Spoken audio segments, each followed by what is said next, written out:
Estimados hermanos y amigos, el tema de hoy es el dolor por el pecado. El arrepentimiento y la fe en Cristo son necesarios para la salvación. Sin arrepentimiento y sin fe, nadie tendrá el perdón de pecados y la vida eterna.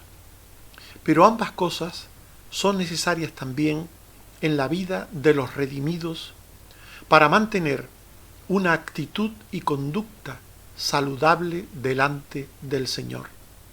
Sin arrepentimiento y sin fe no hay santidad.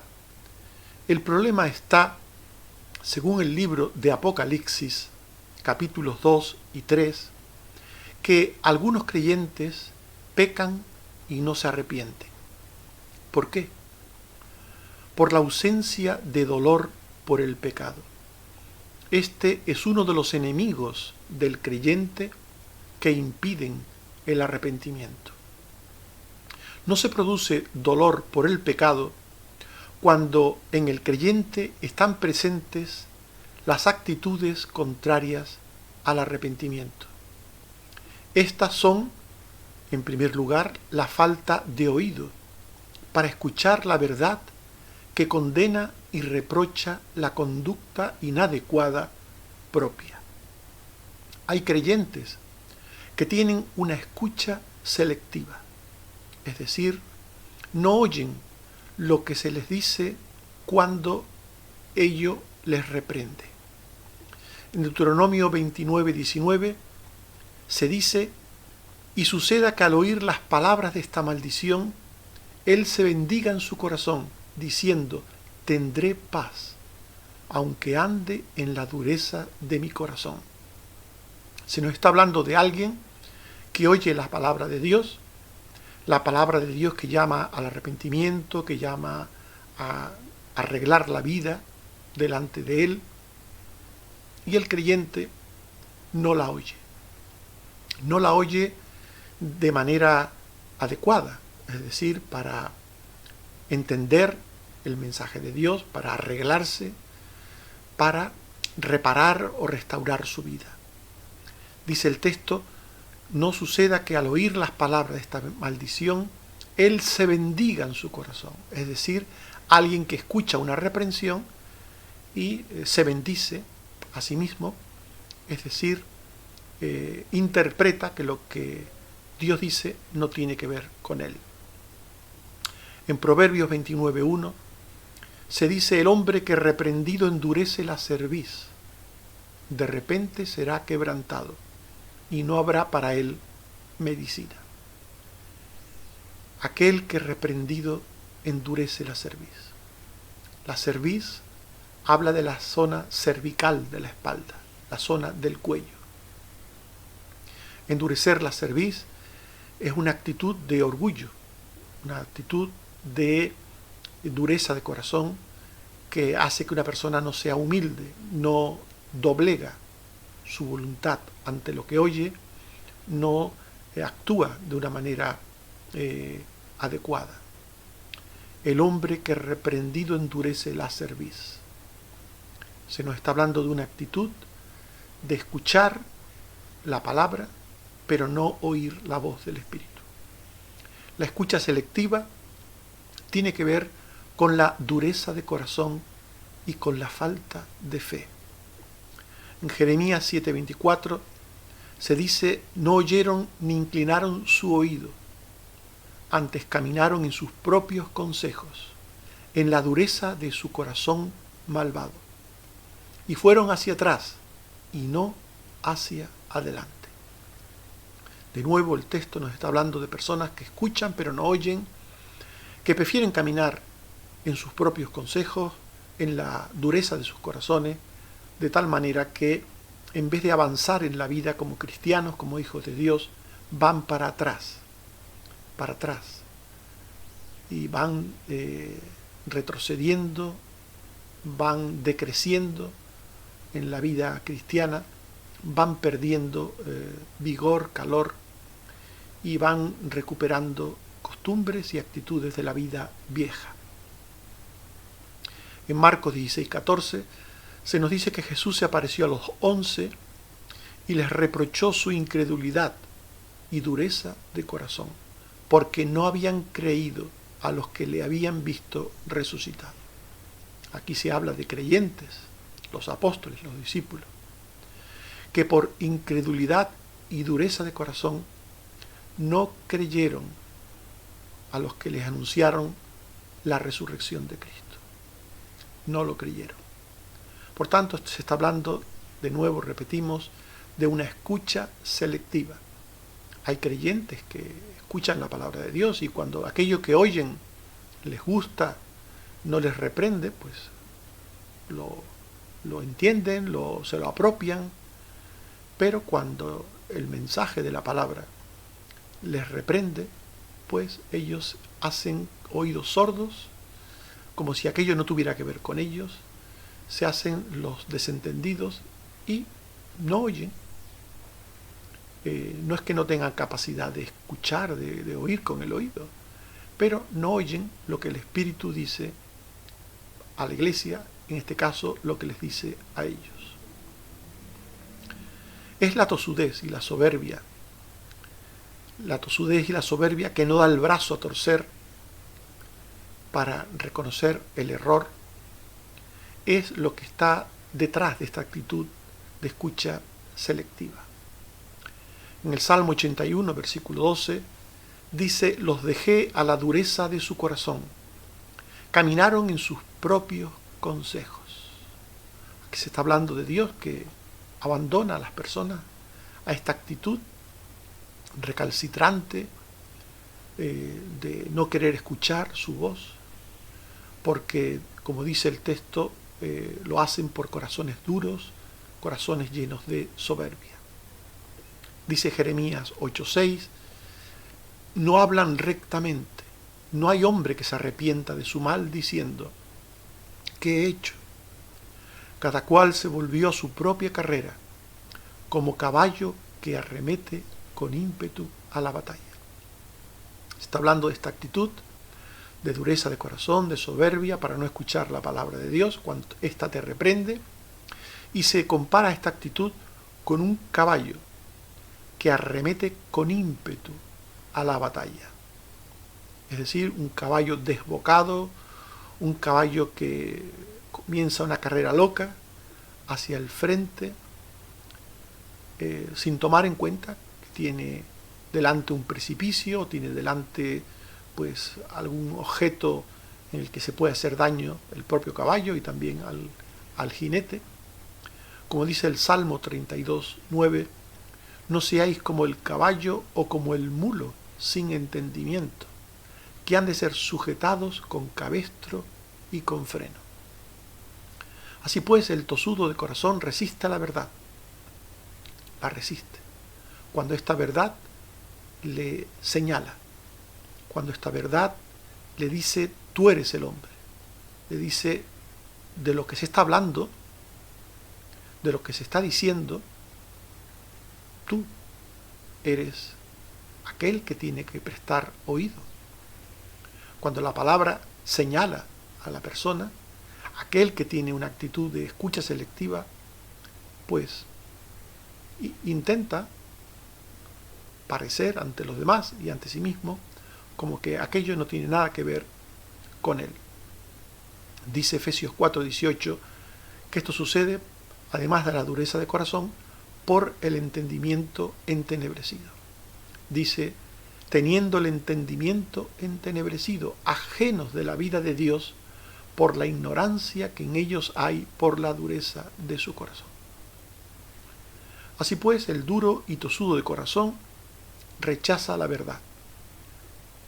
Y la rechaza hasta perder la posibilidad de aceptarla y beneficiarse de lo que esta verdad le dice. Esto le sucedió al ladrón de la cruz, aquel llamado el mal ladrón, aquel que en Lucas 23, 39 al 41 se nos dice que uno de los malhechores que estaban colgados le injuriaba a Jesús y le decía, si tú eres el Cristo, sálvate a ti mismo y a nosotros. Respondiendo el otro le reprendió, ¿Ni aún temes tú a Dios, estando en la misma condenación? Nosotros, a la verdad, justamente padecemos, porque recibimos lo que merecieron nuestros hechos, mas éste ningún mal hizo. Aquel hombre estaba a las mismas puertas de la muerte. Y aún en ese momento vital para él, que tenía a su lado al Salvador, no escuchó su palabra, no escuchó su voz. No hizo como el otro que le dijo, acuérdate de mí, acuérdate de mí. Y al cual Jesús le dijo, hoy estarás conmigo en el paraíso. Este hombre malo, el mal ladrón, rechazó la verdad y la posibilidad de aceptarla y de beneficiarse de ella. La presencia también de una conciencia contaminada por el mal que tolera el pecado es un obstáculo al dolor que lleva al arrepentimiento. La buena conciencia, aquel que la tiene, pues experimenta por parte de ella una acusación cuando hace lo malo, y esto le hace apartarse del mal. La Biblia habla en 1 Timoteo 1:19, manteniendo la fe y buena conciencia. Esta buena conciencia, cuando actúa, como en Juan 8:9 dice que ellos al oír a Jesús, acusados por su conciencia, salían uno a uno. El propósito de la conciencia es acusar cuando alguien hace lo malo, condenarle cuando alguien hace lo malo. Y si hace lo bueno, pues le aprueba. Como dice Hebreos 10:2, habla allí de conciencia de pecado. Una conciencia de pecado es tener conciencia en un momento dado de que uno ha hecho lo malo, de que uno ha pecado, de que uno ha cometido algún tipo de pecado, ha cometido algún tipo de error. Eso es tener conciencia de pecado, tener una actitud de reconocimiento, de saberse que ha cometido un pecado, de saberse pecador, de saberse alguien que ha de alguna manera infringido la ley de Dios y que merece el justo juicio y castigo de Dios. Esto es tener una buena conciencia, una conciencia que hace su trabajo, que es acusar cuando uno hace lo malo y aprobar cuando uno hace lo bueno. Así pues, la buena conciencia lleva a quien la tiene a procurar no ofender a Dios, para vivir en limpieza ante Él en todas las cosas. En Hechos 24:16, Pablo dice, procuro tener siempre una conciencia sin ofensa ante Dios y ante los hombres. Esta es la buena conciencia, una conciencia sin ofensa ante Dios y ante los hombres. Y en 1 Timoteo 3:9, el mismo apóstol Pablo dice que guarden el misterio de la fe con limpia conciencia. Es decir, una conciencia buena es una conciencia limpia que ayuda a la persona que la tiene a vivir de una forma adecuada. Como dice Hebreos 13:18. Confiamos en que tenemos buena conciencia, deseando conducirnos bien en todo. En contraste, la mala conciencia, de la cual estábamos hablando, permite tener la costumbre de hacer el mal sin condenarlo. La buena conciencia acusa si alguien hace lo malo y aprueba si hace lo bueno. La mala conciencia, por el contrario, permite a esa persona, a quien tiene la mala conciencia, permite hacer lo malo. Y permite hacer lo malo hasta tener la costumbre de hacer lo malo, hasta tener el hábito de hacer lo malo. Le permite hacer lo malo sin condenarlo. 1 Corintios 4:4 dice, aunque de nada tengo mala conciencia, habla Pablo de esa mala conciencia, el que me juzga es el Señor. Aquí se menciona esta mala conciencia. En este caso Pablo dice que él no la tenía. Pero la mala conciencia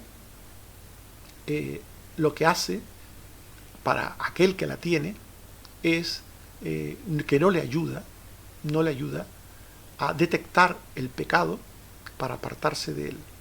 En 1 Corintios 8:7 se dice que no en todos hay este conocimiento, porque algunos, habituados hasta aquí a los ídolos, comen como sacrificado a ídolos, y su conciencia, siendo débil, se contamina.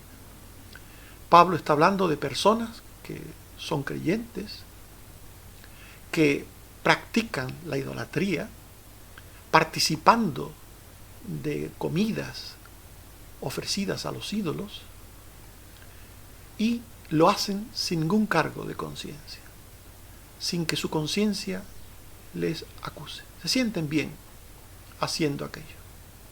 No sienten ningún tipo de problema por quebrantar la palabra de Dios, la ley de Dios. Y dice el texto, habituados a los ídolos. Aquellos, por tanto, que tienen una mala conciencia, se habitúan al pecado, a cualquier forma de pecado. Aquí está hablando de los ídolos, a cualquier pecado. Y estas personas no sienten que están haciendo lo malo. Así pues, la mala conciencia permite a quien la tiene pecar. Y pecar por costumbre, por hábito, sin condenarle como malo lo que está haciendo. La mala conciencia corrompida es hipócrita, porque aprueba el mal y en muchas ocasiones condena el bien.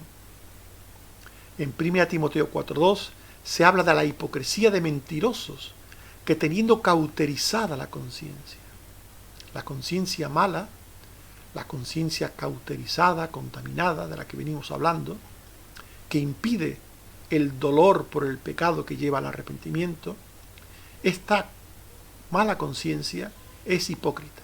¿Por qué? Como hemos visto, porque aprueba el pecado. Y en segundo lugar, porque a veces condena lo bueno. Aprueba el pecado y condena lo bueno. Justo lo contrario de lo que tendría que hacer. En Tito 1:15 dice, todas las cosas son puras para los puros, mas para los corrompidos e incrédulos nada le es puro, pues hasta su mente y su conciencia están corrompidas. Así pues, una mala conciencia lleva a la persona a ser hipócrita. Un hipócrita en lo moral, en lo espiritual. Una persona con una mala conciencia no ve su pecado, pero está permanentemente viendo como pecado la conducta de otras personas. Esto, por tanto, es una contradicción. Así pues, cuando el creyente no se duele por el pecado, pues es debido a las causas que hemos examinado anteriormente. Y cuando el creyente se duele por su pecado, entonces se arrepiente de él y cambia de vida. El pecado reconocido produce dolor, y este dolor lleva al aborrecimiento del pecado. El dolor por el pecado es un gran pesar por haber hecho lo malo delante de Dios. En Joel 2:12 se dice, ahora dice Jehová, convertíos a mí con todo vuestro corazón, con ayuno y lloro y lamento. Dios está llamando a su pueblo a la conversión. Y esa conversión debe ser precedida de ayuno, lloro y lamento, es decir, de dolor, de tristeza por el pecado. En el Salmo 51, versículo 3 al 4, este salmo de arrepentimiento, David dice, porque yo reconozco mis rebeliones y mi pecado está siempre delante de mí. Contra ti solo he pecado y he hecho lo malo delante de tus ojos. El que reconoce el pecado siente dolor por ese pecado. Siente dolor. Dolor y tristeza. Dolor y tristeza. Según el apóstol Pablo, escribiendo a los Corintios, capítulo 7, versículo 9 y 11. Dice Pablo, me gozo porque fuisteis contristados para arrepentimiento. La palabra contristados es entristecidos. Me gozo porque fuisteis entristecidos para arrepentimiento, según Dios. ¿Qué solicitud produjo en vosotros? ¿Qué defensa? ¿Qué indignación? ¿Qué temor? ¿Qué ardiente afecto? ¿Qué celo? ¿Y qué vindicación? En todo os habéis mostrado limpios en el asunto. Aquellos corintios estaban tristes, muy tristes, porque tenían dolor y quebranto en sus corazones por el pecado que se había producido en la iglesia. Fuisteis contristados para arrepentimiento, dice el texto. Y el texto habla de solicitud, defensa, indignación, temor, ardiente afecto. Es decir, ese dolor y esa tristeza que sentían por el pecado les llevó a rechazarlo y a anhelar, restaurar y reparar el daño. Quien siente dolor por el pecado cometido tiene un anhelo profundo de reparar el daño cometido, de restaurar el agravio, de restaurar el mal. Quien tiene dolor por el pecado tiene una actitud de aborrecimiento del pecado que le lleva al arrepentimiento. El dolor y el rechazo del pecado lleva a aborrecerlo. Nadie puede aborrecer el pecado si no experimenta antes dolor por el pecado. Dice Job 42, 5 al 6, de oída te había oído, mas ahora mis ojos te ven, por tanto me aborrezco y me arrepiento en polvo y ceniza. Es el dolor por el pecado lo que lleva al arrepentimiento. Nos preguntamos al principio, ¿por qué algunos no se arrepienten de sus pecados? ¿Por qué hay creyentes que pecan y no se arrepienten? ¿Por qué hay creyentes que cuando escuchan la palabra que les llama a ordenar sus vidas, a hacer lo bueno, piensan que aquello no tiene que ver con ellos? Tienen una escucha selectiva. ¿Por qué? Porque no reconocen el pecado hasta dolerse de él. Quien reconoce el pecado y se duele por el pecado, lo aborrece. Quien aborrece el pecado se da cuenta del daño que ha provocado. Porque siempre que pecamos causamos daño a alguien en nuestro entorno, o a Dios, o a su causa, a la causa de Dios. Siempre que hacemos lo malo, sea grande o pequeño, siempre perjudicamos a alguien o a Dios y sus cosas. Y no solamente hacemos daño, sino que cuando pecamos nos perjudicamos a nosotros o a otros. Producimos con nuestro mal daño y pérdidas.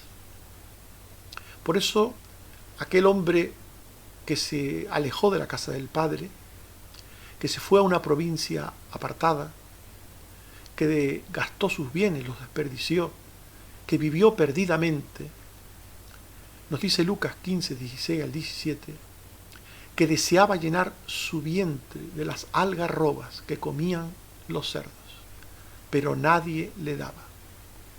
Y volviendo en sí dijo, ¿cuántos jornaleros en casa de mi padre tienen abundancia de pan y yo aquí perezco de hambre.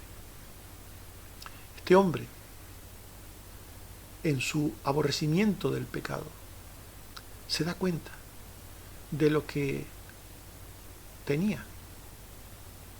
Tenía hambre, tenía mucha hambre, no tenía nada que comer.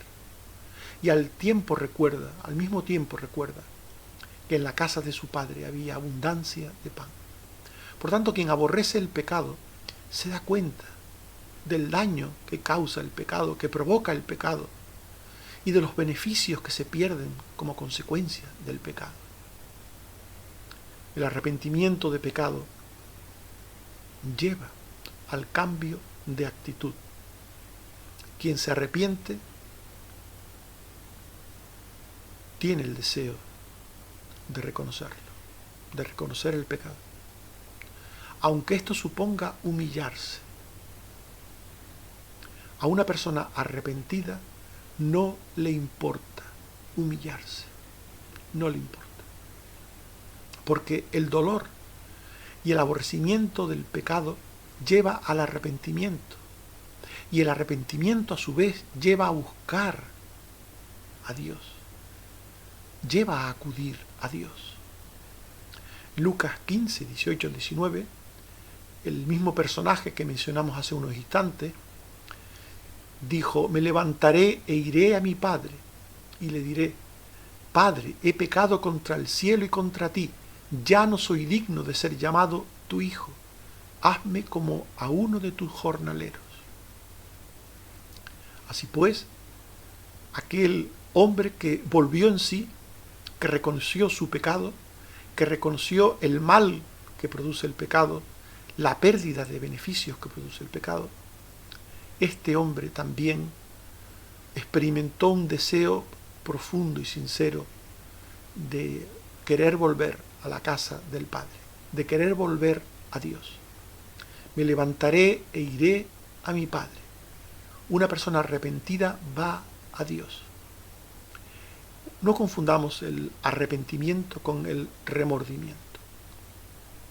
En el remordimiento no se busca a Dios. La persona que tiene remordimiento se lamenta del mal que ha hecho, pero se lamenta desde una posición negativa, como Judas. Él tuvo remordimientos por haber vendido a su maestro. Y en su remordimiento intentó devolver el dinero, intentó echarse atrás, pero no experimentó nunca el arrepentimiento. Si hubiera tenido arrepentimiento, habría ido a Jesús, confesándole su pecado, pidiéndole perdón, pero no lo hizo. Judas prefirió ahorcarse. El remordimiento lleva a las personas a salidas drásticas del pecado, a soluciones impropias.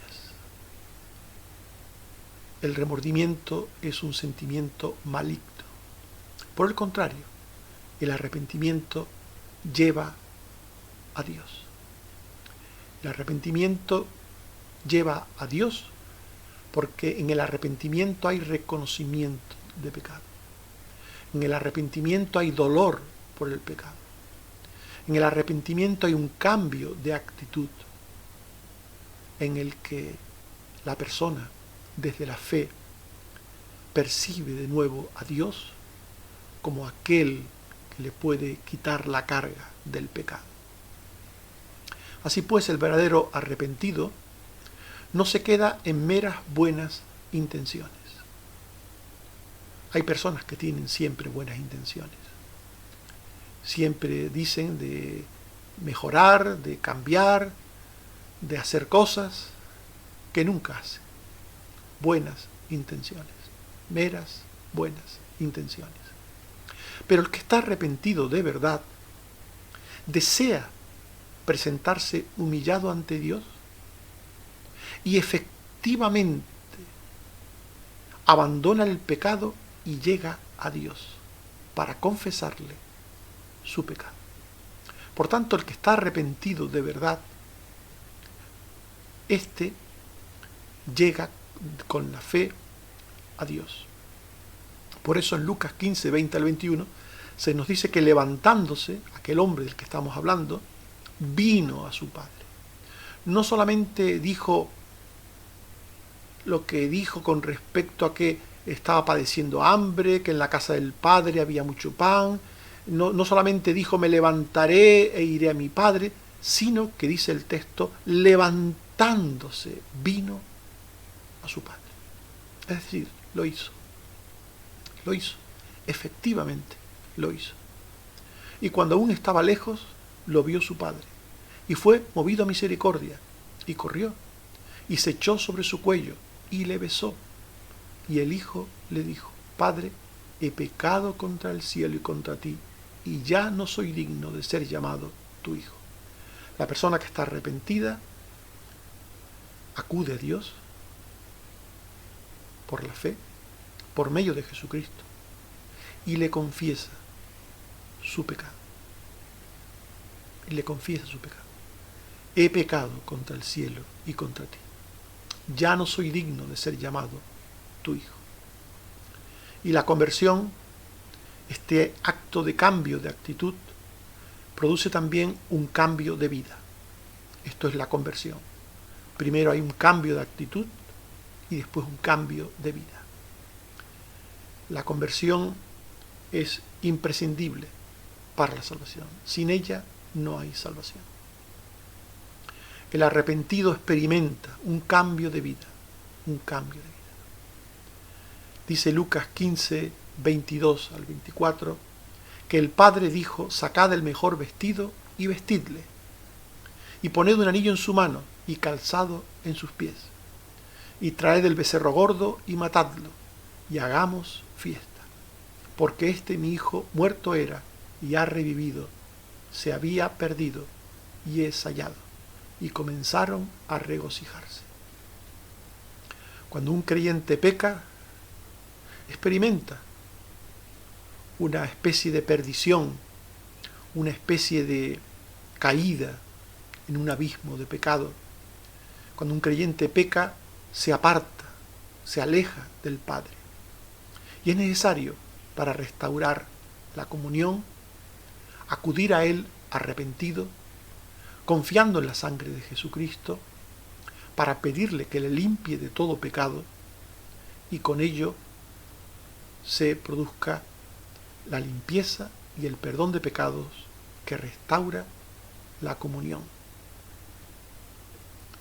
Aquí está esta cantidad de beneficios maravillosos que produce el arrepentimiento y la gracia de Dios. Se nos habla de todos estos beneficios a través de una metáfora.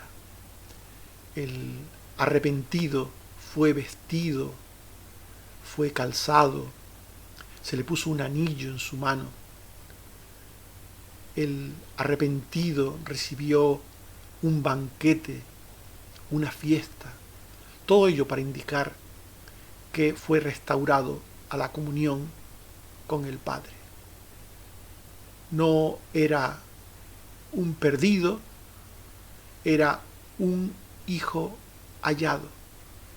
No era un muerto, sino que era un hijo revivido. Por tanto, el arrepentido y convertido obtiene de Dios la gracia del perdón de pecados y de la vida eterna. Dice Hechos 3:19, arrepentíos y convertíos, para que sean borrados vuestros pecados, para que vengan de la presencia del Señor tiempos de refrigerio. Qué importante el arrepentimiento, la conversión, para que sean borrados vuestros pecados, para que vengan de la presencia del Señor tiempos de refrigerio. Esto nos habla de la prosperidad, de la bendición de Dios, de la comunión con Dios.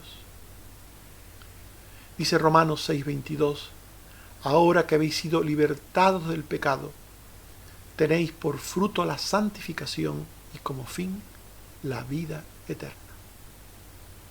Por tanto, el dolor por el pecado lleva al arrepentimiento y el arrepentimiento obtiene de Dios el perdón de pecados y la vida eterna.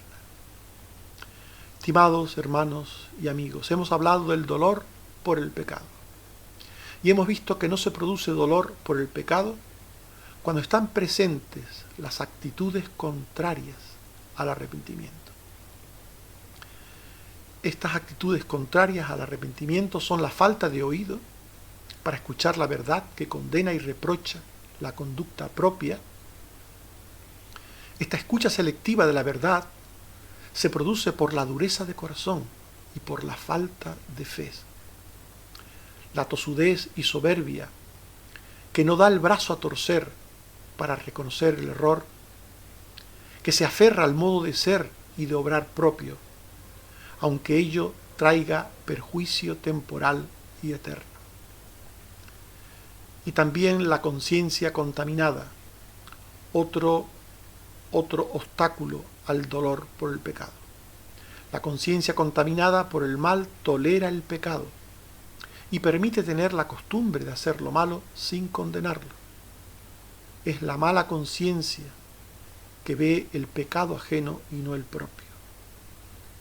Y hemos visto que cuando el creyente se duele por su pecado, se arrepiente de él y cambia de vida. El reconocimiento de pecado produce el dolor que lleva al rechazo del pecado y al anhelo por restaurar y reparar el daño cometido. Sin dolor no hay arrepentimiento posible, porque para que haya arrepentimiento antes tiene que haber dolor y aborrecimiento de pecado. Cuando hay dolor y aborrecimiento de pecado, después habrá arrepentimiento. Y por el arrepentimiento se produce el cambio de actitud de mente y de afectos que llevan a buscar a Dios. Así pues, el dolor y el aborrecimiento de pecado llevan al arrepentimiento y el arrepentimiento lleva a la conversión. Es decir, al cambio de vida sin el cual no hay salvación para aquel que no conoce a Dios, y en el caso de un creyente no hay comunión con Dios para el que es creyente, y al arrepentirse lo que hace es restaurar la comunión perdida con el Padre. Así pues, por la conversión se obtiene el perdón de pecados y la vida eterna. Dice Apocalipsis 2, 5 y 7, recuerda por tanto de dónde has caído y arrepiéntete, y haz las primeras obras, pues si no, vendré pronto a ti y quitaré tu candelero de su lugar, si no te hubieres arrepentido. El que tiene oídos, oiga lo que el Espíritu dice a las iglesias. Al que venciere, le daré a comer del árbol de la vida, el cual está en medio del paraíso de Dios. Que Dios nos ayude a todos a no pecar, pero si pecamos, a experimentar dolor por el pecado, a reconocer el pecado y experimentar dolor por él, para aborrecerlo, para arrepentirnos, para que Dios nos perdone y nos restaure a la comunión con él. Que el Señor te bendiga. Amén. Oremos. Señor, te damos las gracias por tu palabra que nos enseña a tener una actitud correcta sobre el pecado. Que nos apartemos de él, Señor, como hijos tuyos, y que procuremos ser santos en toda nuestra manera de vivir. Pero, Señor, gracias porque tu palabra nos dice que si pecamos tenemos un abogado, que si pecamos hay una salida para el pecado. Ayúdanos, Señor, a oír tu palabra cuando ésta nos reprende, a oír tu voz cuando nos llamas a reconocer alguna conducta mala, alguna forma de pensar o de obrar malo. Ayúdanos, Señor, a ser sensibles a tu voz a no tener una actitud selectiva de escucha, sino a tener una actitud de corazón abierto a tu palabra para escuchar todo lo que tengas a bien decirnos, para reconocer el pecado, para dolernos del pecado, para aborrecerlo, para arrepentirnos. Ayúdanos, Señor, te lo suplico, para que tu Hijo Jesucristo nos pueda limpiar siempre de pecado. Gracias, Señor, también por la salud que nos sigues dando a nosotros, a nuestros seres queridos.